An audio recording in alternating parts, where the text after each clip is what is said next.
Hello, welcome sa inyong lahat. Ito po ang inyong Mami Sharon. Samahan nyo kaming mag-ikot dito sa Tbilisi, Georgia. Makita natin ang magagandang tanawin at iba't ibang kultura. Sumakay kami sa red bus na tinatawag nila na parang hop on, hop off. At dito ay napag-alaman namin ang iba't ibang building, lumang building at mga pangalan nila. So halika kayo at ikutin natin ang kabuuan ng Tbilisi.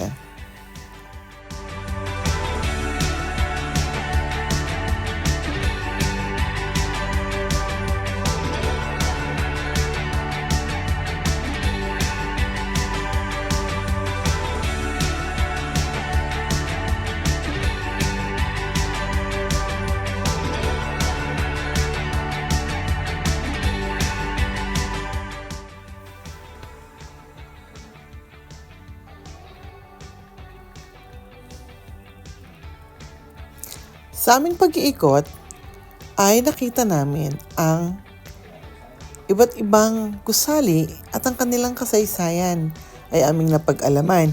So mabuti din pala na sasakay ka din sa mga ganong hop-on hop-off tour kasi sa simula mahihirapan kang malaman kung saan yung mga lugar. So maganda rin na meron kang malaman tungkol sa kanilang kasaysayan. It's very educational.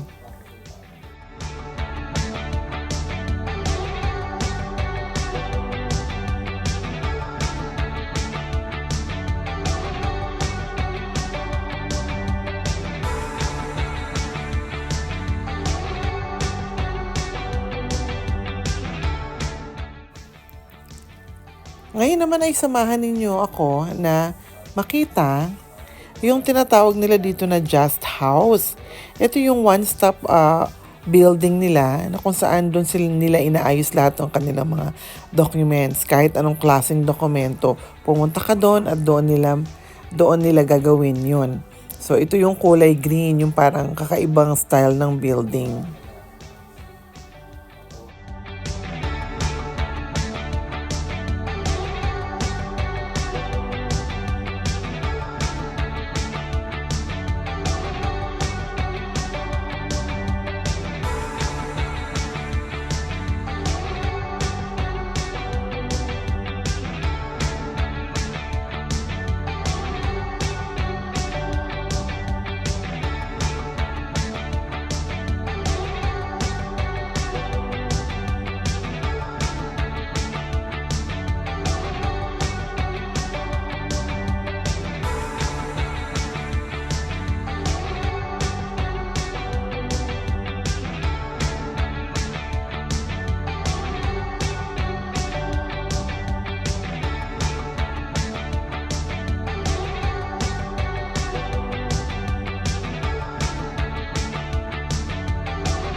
Yan, it's our third day here in Tbilisi, Georgia. Ayan, at umulan kasi kahapon kaya medyo na-delay kami. So ngayon ay sasakay kami sa cable car para makita namin ang highest peak at ang kabuuan ng Tbilisi, Georgia. Hali kayo, sakay tayo.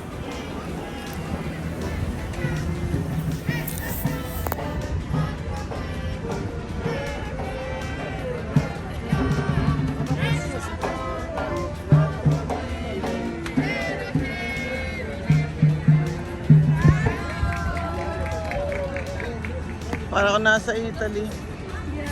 This is like the Michelangelo.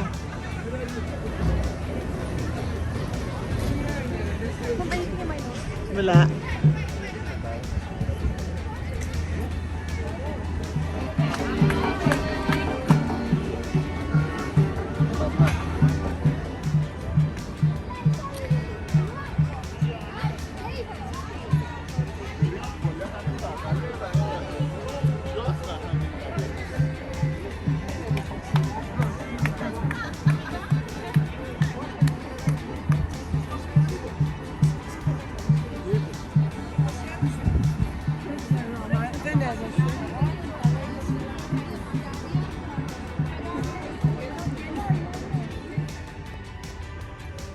Meron silang zipline, no? At ito nga, dito sa itaas ng bundok, sa highest peak dito sa Tbilisi City, ay nakita ko na may ziplining din sila. Gusto ko sanang mag-join, kaya lang ang pangit ng weather. Masyadong mahangin at sobrang lamig. So, medyo natakot ako kasi napakataas ng bundok na ito. So, di bale, sa susunod na lang, may next time pa naman.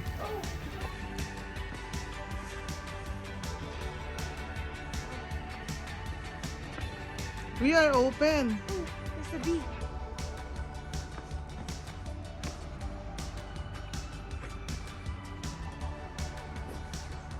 Oh, it's in the way, it's abandoned. 60 gel. This is Botanical Garden. Oh, ayan. Parang, I wanna do zip lining.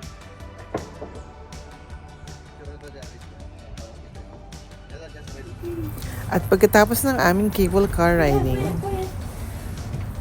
ay napadaan kami sa famous Bridge of Peace na tinatawag nila. Halika, samahan nyo kami.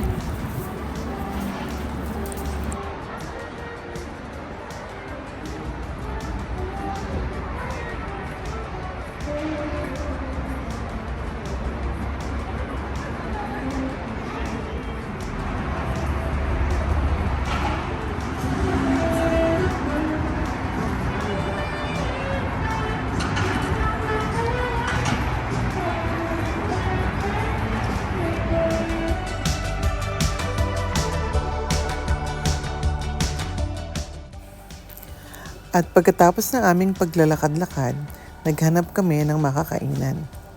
At napadpad kami sa Art Gallery Street, na kung saan ay makikita mo ang tabi-tabing mga restaurant. At sa dulo nito ay kakain kami ng masarap na crispy pata.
Yeah.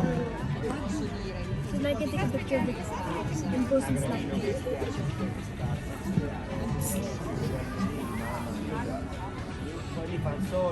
Buon appetit! Mga hindi nakakaalam, meron din silang Bazaar Underground Museum. Pinasok namin ito at nakita ko yung kanilang wine cellar. Lahat ng mga luma at bago at iba't ibang klase ng wines nandito. Makikita nyo rin dito at ang iba't ibang lumang gamit. Mga vintage na mga bagay na kung kayo ay collectors, pwede kayong pumunta dito para makapag-check at makapagtingin-tingin ng mga bagay na pwede ninyong bilhin.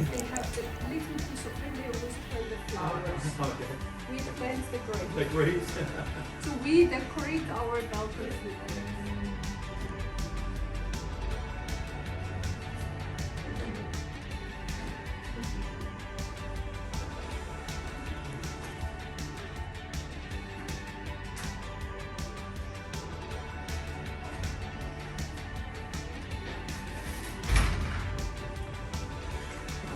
So, sa paglabas namin ng museum ay nadaanan din namin ang gawaan ng mga tinapay, yung kanilang bake shop na luma, kung paano sila nagluluto sa kugon, at yung kanilang honey museum. So, sa pag-alis namin ay napag-alaman ko na maganda pala ang Tbilisi, ang Georgia. Marami ka pang hindi nakikita na dapat mong makita. So, sa susunod namin ay ipapakita ko naman sa inyo ang kagandahan ng Godauri. Thank you for watching! Come on, let's take a picture here.